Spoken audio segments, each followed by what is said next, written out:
नमस्कार। आज मैं दिल्ली की राजनीति के बारे में आपको वो तथ्य बताने वाला हूँ जिसमें हिंदुओं का तो सर्वनाश किया और मुसलमानों को गले से लगाया। ये दो महान शक्तियाँ हैं। पूर्व मुख्यमंत्री केजरीवाल और इस टाइम की मुख्यमंत्री आतिशी। अब झूठ के अलावा तो इनके पास कुछ है नहीं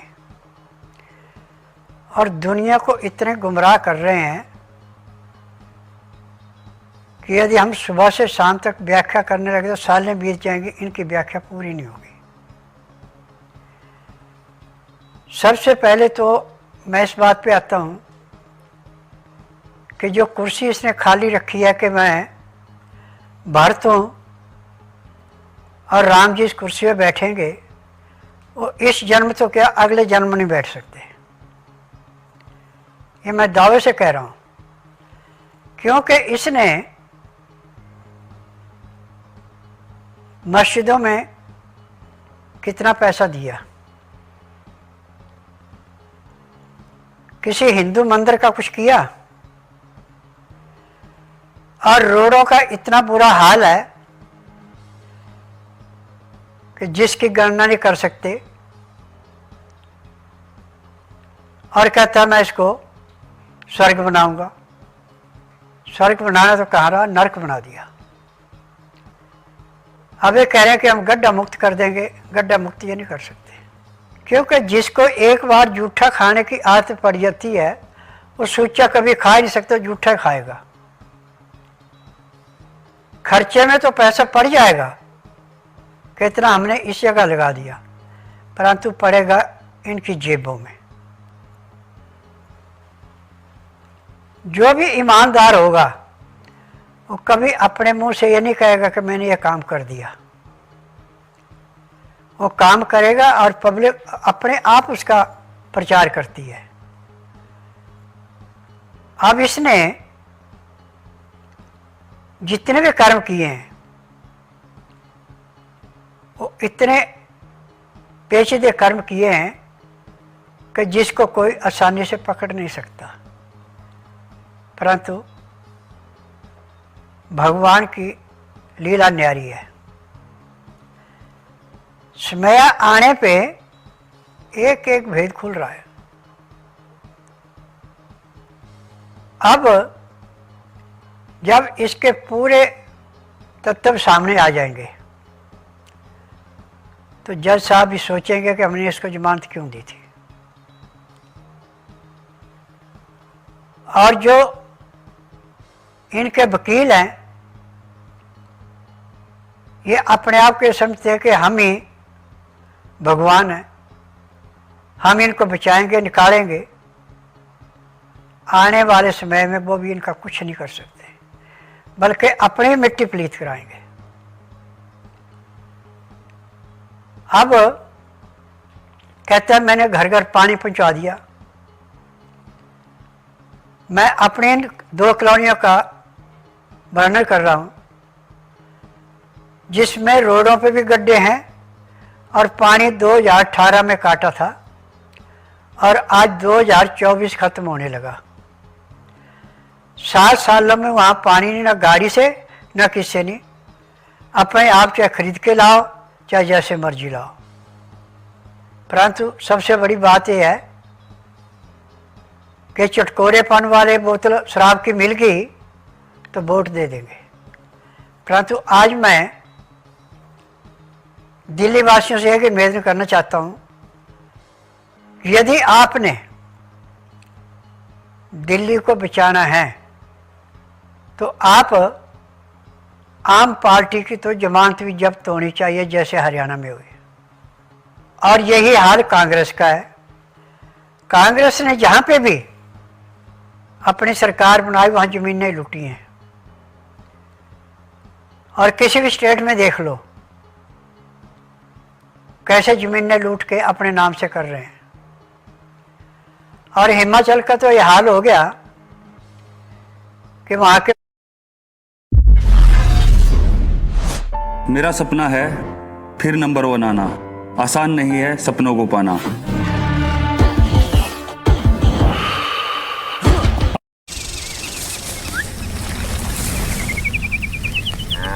ए गए, अरे चलना, तू जा आगे।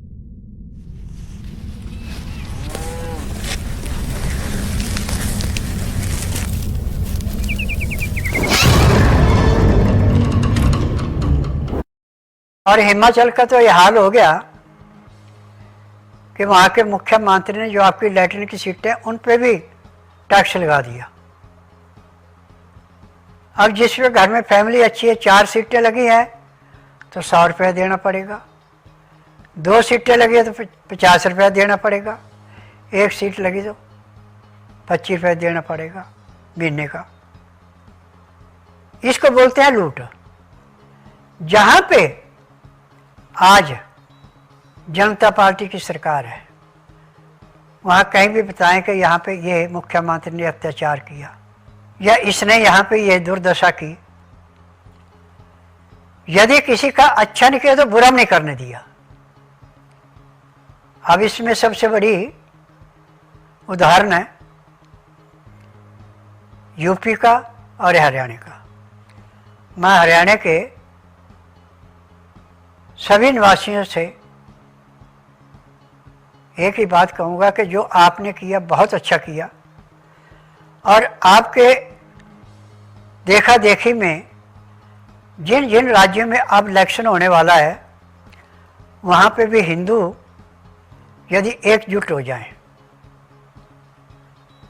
तो जितने भी ये भ्रष्टाचारी हैं ये सारे के सारे अपने आप ही साइड में लग जाएंगे। अब किसी भी नेता को देखिए, कोई इनका अच्छा काम आज तक कहे तो एक भी गिना दे कि हाँ ये काम इन्होंने अच्छा किया। कांग्रेस की सरकारें जहाँ थी वहाँ से गरीबों की ज़मीनें लेके वो अपने नाम से कर ली, दिमाग के नाम से कर दी, और घपलेबाजी में कितना गरीबों का नुकसान किया। और आज तक कांग्रेस ने किसी को 5 पैसे की भी थोड़ी राहत नहीं दी थी, परंतु आज किसानों को जो पैसा मिल रहा है वो भी सब बीजेपी की देन है। अब देखिए इन्होंने किसानों से कैसे धरना प्रदर्शन कराए और कैसे किसान ने उसकी पोल खोली कि हमने जो कुछ आज तक किया वो कांग्रेस के लिए किया। जबकि कांग्रेस ने स्वयं लूटने के कुछ नहीं किया। 2014 से पहले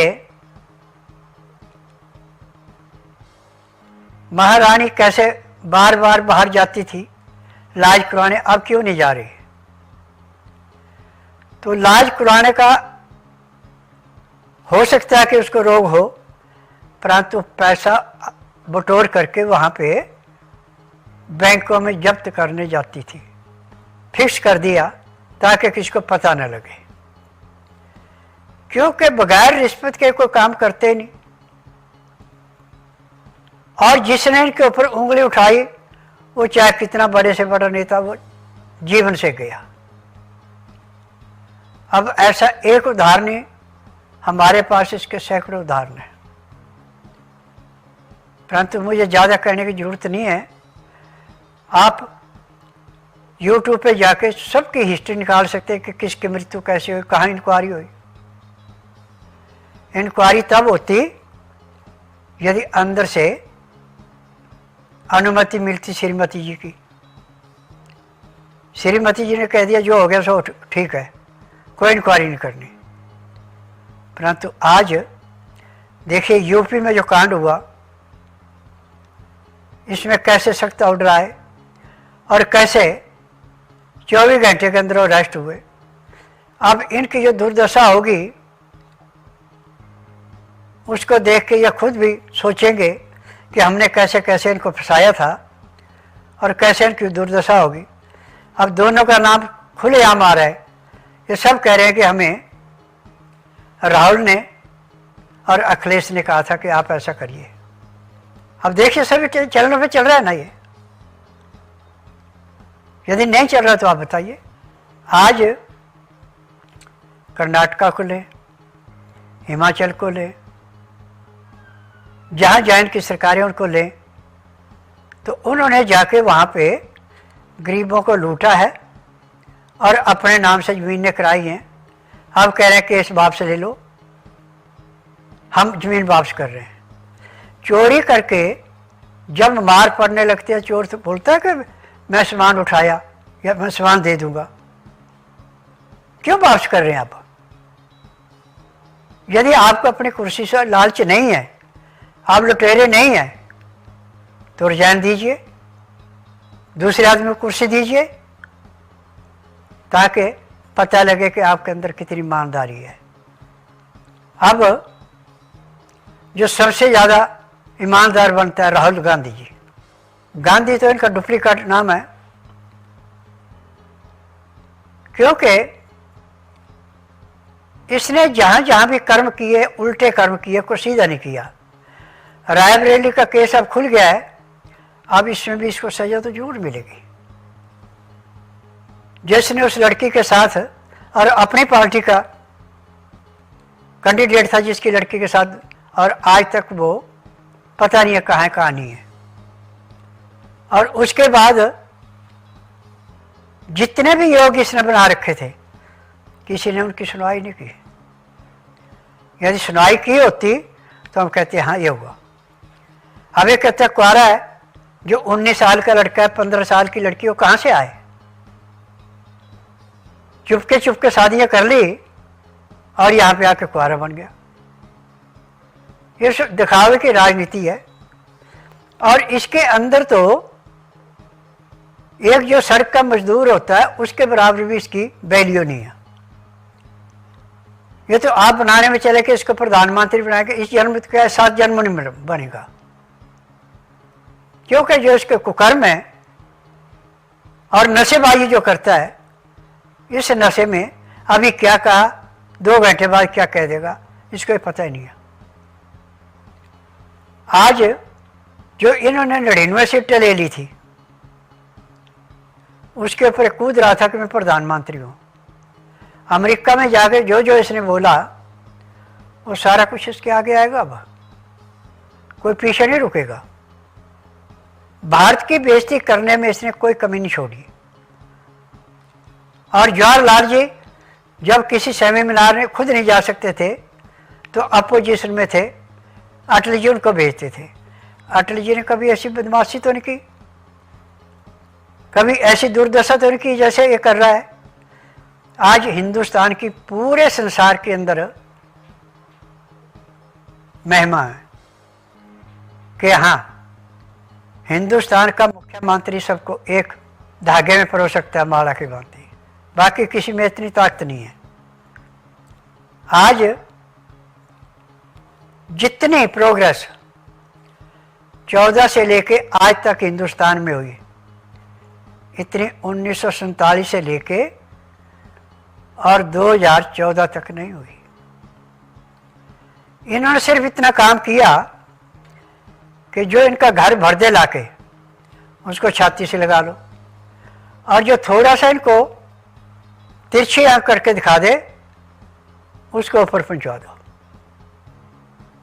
यही काम किया राहुल की मम्मी ने। अब एक उदाहरण नहीं है, इसके ऊपर कई उदाहरण हैं। अब जब राजीव की हत्या हुई तो कैसे सिर दर्द का बहाना करके होटल में रह गए, तो इसमें भी बहुत बड़ा षड्यंत्र था। और जब उनको सजा देनी थी तो कैसे जाकर उनको माफ कर दिया। यदि माफ नहीं करते तो उनकी पोल आउट खुल दी। तो आज तो मैं पूरे संसार से एक निवेदन कर रहा हूं कि देखिए, जैसे लालू ने जब ब्लॉटिंग पेपर से इलेक्शन होता था तो पेटियाँ चुरा करके पानी में डालते थे और अपनी मोहरें लगा के पेटियाँ रखी जाती थी, क्योंकि ना तो पुलिस ना कोई बोल नहीं सकता था उसके आगे। और जब रेलवे में घपला किया, जिनके पास पैसा नहीं उसकी ज़मीनें अपने नाम से करवा ली। अब बेटे को जब उप मुख्यमंत्री की सीट से उतारा, मकान खाली करवाया, तो कैसे जैसे मुलायम के बेटे अखिलेश ने टुट्टी चोरी थी, ऐसे इसने भी सारा कुछ चोरा। तो आप इस चीज़ को पकड़िए कि हमारा जितने भी भारतीय जनता पार्टी का कोई भी लीडर है, इसने कुर्सी छोड़ने के बाद कोई नुकसान किया जैसे कर रहे हैं। तो इस बात पे आपको विशेष ध्यान देना चाहिए कि हिंदू तभी मजबूत होगा जब आपका बैर भाव छोड़ के, जैसे मुसलमान में आपस में चाहे कितने भी दुश्मनी है, यदि किसी ने अटैक किया दुश्मन भी एकदम गले से लग जाता है। हिंदुओं में यदि इतनी एकता आ जाए तो मैं कहता हूँ कि जब तक संसार के अंदर धर्म, सनातन धर्म जीवित रहेगा, तब तक दूसरी पार्टी का कोई भी दोबारा गद्दी पे नहीं आ सकता। परंतु जहाँ पे हिंदुओं में एकता नहीं है, जहाँ हिंदू बट गए, वहाँ पे जाके आपके दुर्दशा करेंगे। और जितने टैक्स इनके टाइम पे लगते थे और जितनी असुविधा इनके राज में होती थी, उतनी आज तो नहीं है। आज हर एक चीज में आपको सुविधा मिल रही है। आज जितना भी कर्म है, चाहे किसी भी किस्म से है, वो हिंदू जितना अपनाता इतना कोई नहीं अपनाता। अब इन 4 आदमियों के ऊपर जो निगाह रखी है, मोदी, योगी, भागवत और धीरेन्द्र शास्त्री जी के ऊपर, आप इनका कुछ नहीं बिगाड़ सकते। बल्कि समझे जो इनके ऊपर अटैक करेगा या गंदी दृष्टि डालेगा, वो स्वयं इस दुनिया से उठ जाएगा। क्योंकि मैंने अपनी जिंदगी के अंदर देखा है कि जिसने भी धार्मिक विचारों पे चलते हुए पे अटैक किया, उसका खुद ही सर्वनाश हुआ। अब मैं हिमाचल का हूं,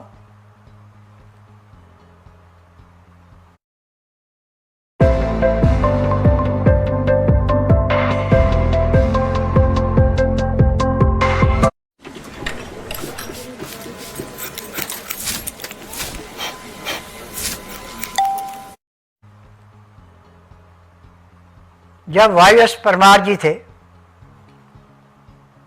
तो रोडों का इतना बुरा हाल था, खर्चे बहुत ज़्यादा होते थे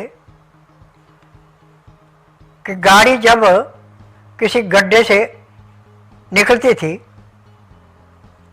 तो सवारियों का सिर छत से टकराता था। उसके बाद रामलाल जी आए, 19-20 का सुधार हुआ, ज़्यादा नहीं हुआ। और सन 77 में जब बीजेपी आई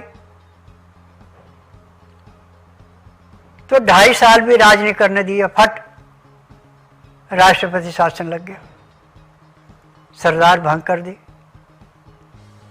तो इनका कर्म यह है कि हम तो दोनों हाथों से खाएं, दूसरा यदि किसी पब्लिक का सुधार करने के लिए आए तो उसको राज नहीं करने देना।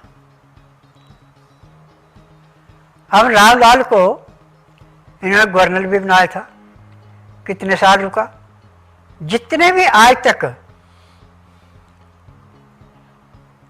पूरे हिंदुस्तान में जहाँ जहाँ पे कांग्रेसियों की, कम्युनिस्टों की सरकारें थी, वहाँ पे कितने अत्याचार हुए, कितनी हेराफेरी होती थी।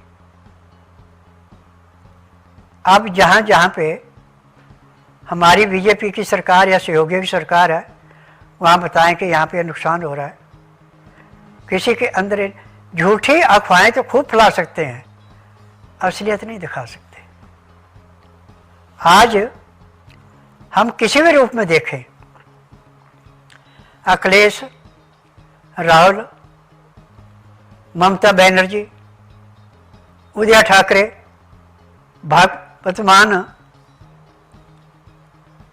इन्होंने जितने कुकर्म किए हैं, यदि इनको आप ध्यान से देखेंगे तो आप दांतों तले उंगली दबाएंगे कि भगवान ऐसा सर्वनाश किसी का न कराए। आज पूरे संसार के अंदर इस बात की चर्चा है कि बंगाल में जो ममता कर रही है वो आज तक न किसी भी स्टेट में हुआ, न किसी राज्य में हुआ, न ही किसी जगह से हमने इसे सुना। सिर्फ ये था कि नॉर्थ कोरिया का तानशाह जो है उसके बारे में तो बातें चलती है, परंतु वो भी इतना कोई कर्म नहीं कर सका जितना ममता बनर्जी ने किया, और आज भी वो बचाने में लगी हुई है। यदि इसके अंदर थोड़ी सी भी इंसानियत है तो इसको कुर्सी छोड़ देनी चाहिए, परंतु कुर्सी से इतना मोह है जैसे केजरीवाल को था। कितने दिन तक जेल में रहा, कुर्सी नहीं छोड़ी, और बाहर आके कुर्सी छोड़ी, अतिशी को दी, अब कहने लगा मैं ईमानदार हूं। कहां से ईमानदार है?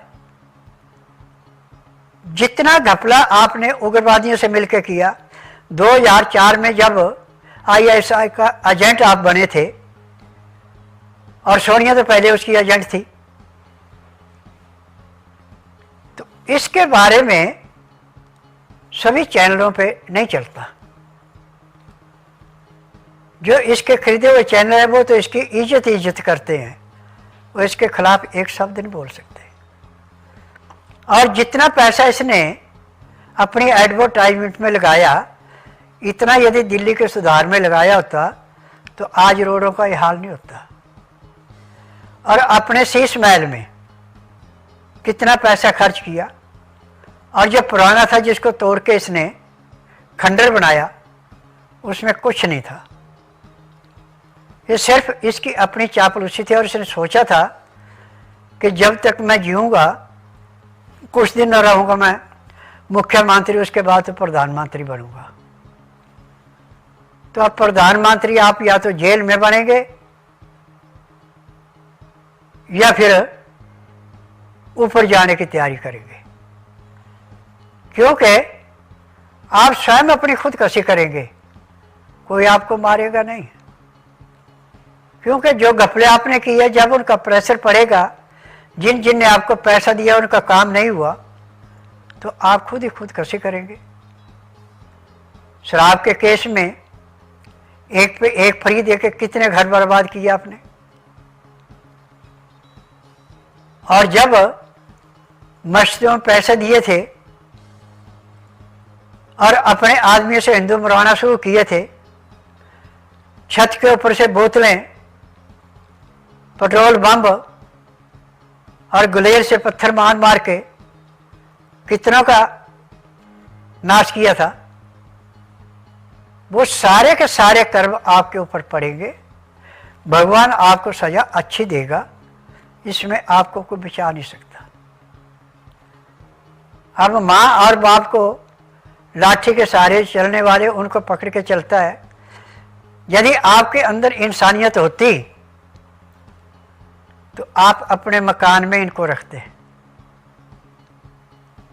और 4 आदमी सेवा के लिए और रख देते, और बेईमानी नहीं करते तो आपके पास इतना पैसा था कि आपकी 7 पीढ़ियां भी खाती तो भी खत्म नहीं हो सकता था। और अब आपने बता दिया कि मैं 3 करोड़ का देनदार हूं। 3 करोड़ कहाँ लगाया आपने? किस चीज से देनदार होगा? सिर्फ ISI के एजेंट के रूप में और खालिस्तानियों के रूप में जो पैसा आपने लूटा है, वो पैसा आपको ऐसे बर्बाद करेगा कि आप अकेले बैठ के जब दिमाग से सोचेंगे तो आपको खुद ही भगवान बता देगा कि आपके कर्मों का ये प्रभाव है। यदि आपने कर्म अच्छे किए होते तो आज बड़े आराम से आप अपनी सीट पे बैठे होते और पब्लिक भी आपकी इज्जत करती। अब आपकी इज्जत करने वाले वही हैं जिन्होंने कमा के खाना नहीं सीखा है, जिन्होंने दूसरे के हेरा फेरी से ही सीखा है। आज जो भी कुकर्म हो रहे हैं, इनमें सबसे बड़ी देन है जो साइबर क्राइम चल रहा है। और साइबर क्राइम में भी सब आप जैसे ही सुलझे हुए हैं, परंतु भगवान की दया से साइबर क्राइम भी बड़ी जल्दी पकड़ा जाएगा और इनका भी ऐसे सफाया होगा जैसे कूड़े करकट के ढेर को मार्चिस की तीली जला के समाप्त करती है। आज मुझे इस बात पे बहुत अफसोस है कि देखिए शीला दीक्षित ने जो जो काम किए थे आपने उनका भी सबका सत्यानाश कर दिया। मदन खुराना ने जो काम किए थे उनका सत्यानाश कर दिया। सुषमा स्वराज जी ने जो अच्छे कर्म किए उसका भी सत्यानाश किया। हमारे जितने भी बीजेपी के मुख्यमंत्री बने, इनके ऊपर भ्रष्टाचार कैसा, कोई भी सबूत दिखा दे जैसे आपके ऊपर है। और सबसे बड़ी देन है कि आपने तो हर एक को लूटना सिखाया, किसी की रक्षा करना नहीं सिखाया। आज आप कहते हैं मैं ईमानदार हूं, आप मेरे को ईमानदारी का तकमा दे। आप कहाँ के ईमानदार हैं? उल्टे उल्टे काम करता है। जब जेल में कहते आज मेरी शुगर डाउन होगी, आज मेरा ये हो गया वो हो गया, अब तेरी शुगर कहाँ गई? अब दिल्ली में तो कुर्सी नहीं मिली तो पंजाब में जाके वहाँ के हेलीकॉप्टर से आप जम्मू कश्मीर की सैर कर रहे हैं। ये कहाँ की इंसानियत आपकी? यदि आपके अंदर थोड़ी भी शर्म लज होती तो आज मान को भी इतना बेइज्जत नहीं होना पड़ता जितना आपने किया।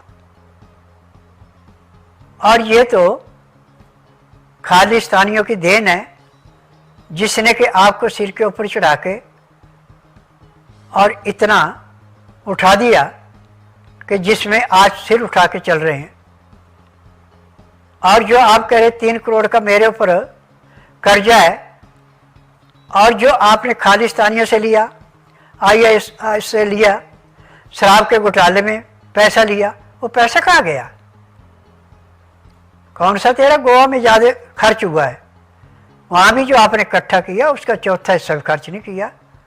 और जिसको भी आप टिकट देते हैं उससे पैसा लेते हैं। जितना उसका खर्च आएगा उतना पैसा उसी से लेते हैं। तो मैं तो जो भी मेरा प्रोग्राम को देख रहा है उनसे एक ही निवेदन करूंगा कि यदि आपने हिंदुस्तान को दोबारा सोने की चिड़िया बनते हुए देखना है तो आप बीजेपी का साथ दें और पार्टियों को दरकिरार करें। और मैं यूपी के उन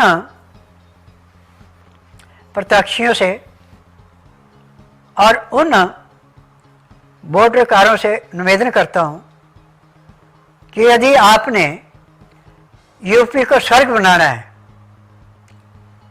तो आप अखिलेश को यानी समाजवादी पार्टी को और कांग्रेस को एक भी वोट ना दें तो मानेंगे कि हाँ आप हिंदुस्तानी हैं।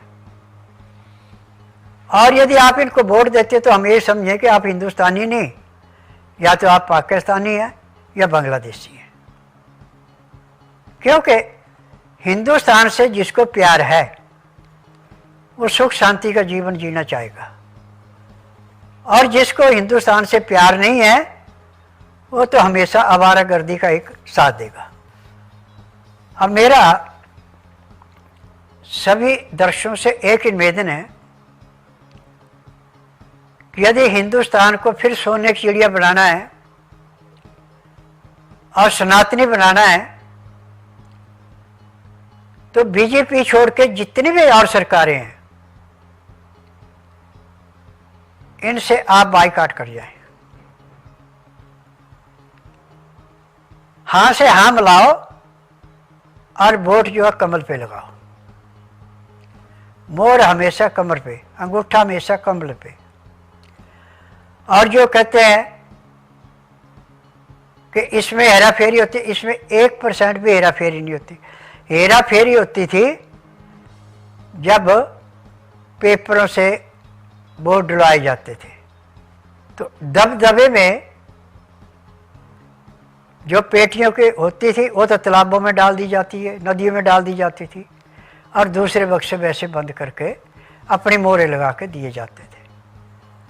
आज तक 1980 से लेके लालू ने जो हेरा फेरियाँ की हैं उनके बारे में तो सभी को पता है। और लालू है, इसका बेटा है, इसकी बहू है, कोई काम इन्होंने अच्छा किया तो एक भी बता दे कि हाँ ये काम अच्छा किया। हाँ इतना जरूर है कि गरीबों की ज़मीनें खूब लूटी है इन्होंने, और आज भी जो इनके ऊपर केस चल रहे हैं, जमानत में जमानत मिल रही है, इससे मुझे थोड़ा सा जजों से दोष भाव है कि जिसके अंदर दबदबा है उसको आप नहीं दबा सकते, और जो डरने वाला उसको आप सजा भी देते हैं। अब लालू को जो सजा दी है वो घर में बैठ के क्यों काट रहा है? अब उसको जेल में बिठाओ, और जो सहूलतें जेल में दे रहे हैं उनको बंद करो। जो आम कैदी की तो रखो, उसकी भी सहूलियत। तो इसको पता लगेगा कि हाँ बेईमानी करने की सजा होती है। और आज जितना भी कुकर्म कर रहे हैं भगवान इनको माफ तो करेगा नहीं, आज नहीं तो कल करेगा। परंतु आखिरी टाइम पे ऐसे अत्याचारियों का हाल बहुत बुरा होता। और जो सनातनी है, जो किसी का बुरा नहीं करता, अच्छा अच्छा करता है, वो जाते समय का अच्छा अच्छा या राम राम, कोई गलती होगी तो माफ़ करना, मैं जा रहा हूँ, वो कभी तड़पता नहीं है। और मैं ऐसे पता नहीं कितनों की मृत्यु देखी है जो कि अभी मिल के गए, 10 मिनट बाद खबर आई कि जी वो तो चले गए। अब पंजाब में सिर्फ एक मुख्यमंत्री बना अच्छा, वो थे लक्ष्मण सिंह गिल जी, जिन्होंने पंजाब का सुधार किया था। इसके बाद जितने भी बने हैं इन्होंने अपने घर भरने की तो खूब कोशिश की है, परंतु पब्लिक के ऊपर ध्यान नहीं दिया था। आज हम किसी की तरफ भी देखें, परंतु जहाँ जहाँ पे बीजेपी की सरकार है वहाँ पे आपको अत्याचार नहीं मिलेंगे जैसे मुलायम के राज में मिले, अखिलेश के राज में मिले, लालू के बेटे के राज में मिले, अब मान के राज में मिल रहे हैं। दिल्ली में केजरीवाल ने क्यों नहीं कोई भी डिपार्टमेंट रखा था अपने पास? अपने आप क्यों नहीं फाइलों पे साइन करता था? हैं? इसलिए नहीं करता था कि कभी तो खालिस्तानियों से मिलना, कभी आईएस से मिलना, और गले में मफलर रहता था। आज ये मफलर कहाँ गया? अब कहता है सांस का रोगी था, वो सांस कहाँ गया। परंतु गंद फंद खा के जो इसने अपने आप को इतना बड़ा शहंशाह बनाया है, ये भगवान की दया से एक दिन जैसे कटोरा लेके पाकिस्तान का प्रधानमंत्री फिर रहा है, ऐसे फिरेगा। ये चाहे कि मैं दोबारा गद्दी पे आऊँगा तो इस जन्म तो आ नहीं सकता, परंतु अगले जन्म नहीं आएगा। और ना जाने के अब इसको कितनी सजाएं मिलेंगी, किस किस रूप में इसको जन्म लेके कहाँ कहाँ भटकना पड़ेगा। जिसने भी गलत काम किए हैं भगवान के पास उसका सारा हिसाब है, उसी हिसाब से उसको भटकाएगा। आज अतिशी की माँ ने कैसे अफजल गुरु को फांसी से बचाने की कोशिश की, और मैं तो सुप्रीम कोर्ट के जजों से हैरान हूँ कि जितने भी डकैत हैं, जितने भी उग्रवादी हैं, इनके लिए कोर्ट रात को भी खुल जाता है, और ईमानदार के लिए महीने महीने 2-2 महीने की डेट पड़ती है। यदि आज हमारे इन जजों पे भी थोड़ा सा भगवान का खौफ हो जाए कि एक दिन तो शरीर हमने भी छोड़ना है। कुर्सी तो 65 साल की उम्र तक की है, उसके बाद तो हमने भी पब्लिक में जाना है। तो उस टाइम जब मुंह के ऊपर को कहता है कि देखो आपने फलाने टाइम पे फलाने आदमी के साथ ये गलत फैसला किया है, तो देखना आत्मा को कितना जबरदस्त धक्का लगता है। आज तरीकों पे तरीके पड़ती जा रही हैं, फैसले नहीं हो रहे। अब ऐसे ऐसे भी मुलजिम हैं जिनके 15-15, 20-20 साल हो गए केस चलते हुए, अभी तक उनको चार्जशीटें नहीं हुई। गए जज के सामने, आज एक वकील कर लिया, वो कहते जो दूसरे कागज ले गया, आज मैंने दूसरा वकील किया है, अब फिर कागज मांगते हैं। ऐसे तो जजों के पास जाके और रोने लगते हैं, और रो करके ये चाहे कि वो सफल हो जाए, सफल कभी नहीं होंगे। भगवान एक दिन ऐसी सजा देगा कि जैसे आवारा कुत्ते को पीट दे, मार दे, उसके जख्म में कीड़े पड़ के वो तड़पता, ऐसे तड़पोगे।